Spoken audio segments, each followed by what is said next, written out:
各位老假期嘅觀眾朋友，大家好。講到北上深圳放鬆，大家可能淨係諗起大水匯、足浴按摩或者城中村嘅快餐，但大家唔知有冇留意，其實深圳仲有一種非常隱蔽而收費親民嘅神秘地下玩法。早喺2-3年前，深圳嘅商住公寓同寫字樓入面就已經悄悄流行一種叫硅膠娃娃體驗館嘅新興場所，只需200幾蚊人民幣就可以喺無人全遙控嘅密室入面私密體驗。雖然聽落好似好神奇，但以前嘅傳統硅膠娃娃就算做得幾真都好，都只係死物、笨重，而且完全缺乏互動。不過去到2026年，隨住 AI 人形機械人技術大爆發，呢個神秘產業竟然迎嚟咗劃時代嘅科技結合。最近就有新聞話，有初創公司研發出一款重20公斤、結合智能嘅親密互動人形機械人 Love Machine。佢唔單止有腦袋可以自然對話，記得你嘅互動，仲可以用仿生材料同肢體動作提供情緒價值。聽講已經準備開設體驗店測試市場。今集我哋就由深圳299蚊娃娃體驗館嘅真實流程同風險講起，再睇睇呢種具身 AI 人形機械人加親密體驗嘅全新趨勢，到底大家接唔接受到？我哋即刻入正題。正式開始之前，先嚟一個廣告時間。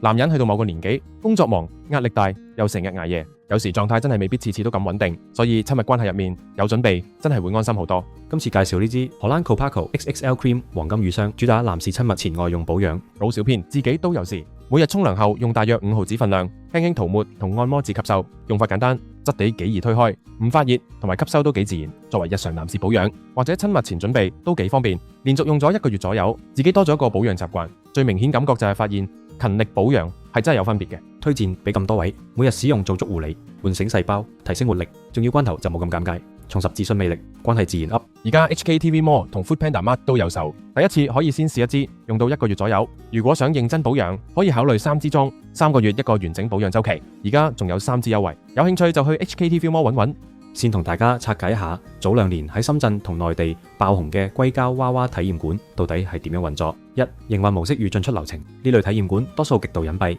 通常藏身喺一啲商住公寓或者寫字樓入面，主打無人、全遙控、全程零接觸。顧客只需要喺社交平台或者小程序預約付費，店家就會喺遠程發送房間密碼或者幫你開門，全程完全唔會見到任何職員，私密性極高，避免咗尷尬。房間裏面嘅配置亦相當齊備，通常會有具備加熱功能嘅智能硅膠娃娃、真人發聲裝置，仲會提供即棄床單、浴巾、套套同潤滑等等。2、收費標準與適合客群。收費方面非常親民，基本消費大約由每小時299蚊人民幣起跳。如果想玩耐啲或者過夜，套餐價錢大概喺599蚊人民幣左右。對於一啲收入普通、想尋求私密放鬆，但又唔想花大錢去水會或者擔心治安風險嘅巴打嚟講，確實提供咗一個門檻極低嘅選擇。3、隱憂與風險，爭議焦點。雖然聽落好抵玩，但呢類體驗館一直存在2大爭議。第一係衛生問題。雖然店家聲稱會用紫外線消毒同清洗，但由於呢類場所唔屬於傳統特種行業，缺乏統一嘅監管標準，到底有冇消毒乾淨，真係非常難保證。第二係法律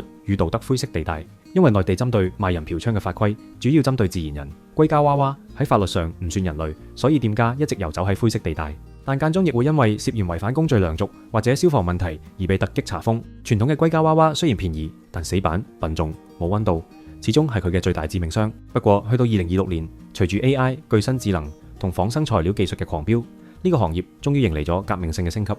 正如開頭提及，有公司最新研發嘅愛情人形機械人，就係專門針對傳統娃娃嘅痛點嚟改良。1、20公斤，輕量化加仿生觸感。以前一個高仿真硅膠娃娃重達40-50公斤，搬動同使用極度費力。而家新一代機械人做到僅重20公斤，加上運動控制算法同仿真皮膚，使用體驗順暢好多。2、具身智能，有腦袋，識思考。佢唔再只係播放預錄語音，而係來自 AI 智能晶片，可以同你進行自然對話。最厲害嘅係佢具備記憶功能，能記住你嘅喜好、互動習慣，並根據不同嘅情景同觸感作出即時嘅肢體同語言回應，提供真正嘅情緒價值。3、密室互動加私人陪伴新趨勢。想象一下，未來嘅體驗店或者私人空間入面，唔再係同一個死物相處，而係一個識得關心你、陪你傾偈，又可以親密互動嘅 AI 機械人。呢種科技加陪伴嘅全新模式，甚至有機會重新定義未來嘅親密關係與娛樂市場。不過講到呢度，唔少網民睇到呢啲 AI 人形機械人新聞，第一時間嘅反應唔係興奮，而係極度害怕。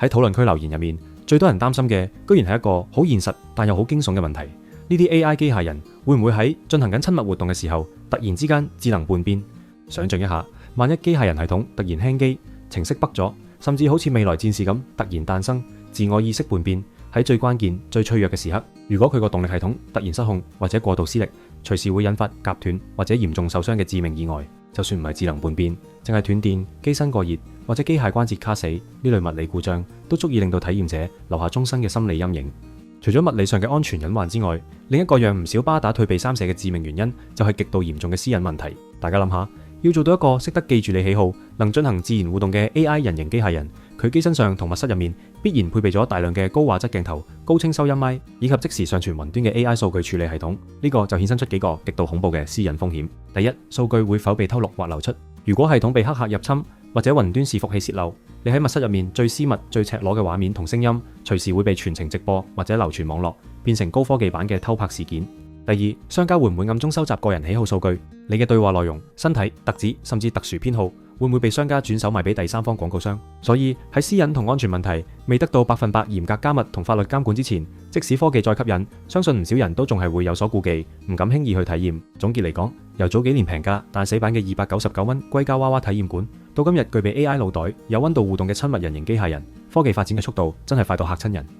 各位，面對呢種全新嘅 AI 親密機械人，如果真係開設體驗店，你會唔會想去嘗試下呢？你又會唔會擔心夾斷或者私隱流出嘅風險呢？歡迎喺下面留言區一齊討論。我哋仲有一個老假期會員頻道，製作咗一系列唔方便公開嘅資訊清單。想知邊間復古溝按得到位？4間值得去嘅唐式彩意店，珠海 Top 3值得去嘅名單，羅湖福田 Top 10水會名單。仲有邊幾間水會可以大堂放煙花？可以加入會員頻道，只係一個 locker 仔嘅小費，或者一餐宵夜嘅價錢，就可以換一個唔套氣嘅週末，避開啲錢陷阱，絕對抵翻。我哋下集見，拜拜。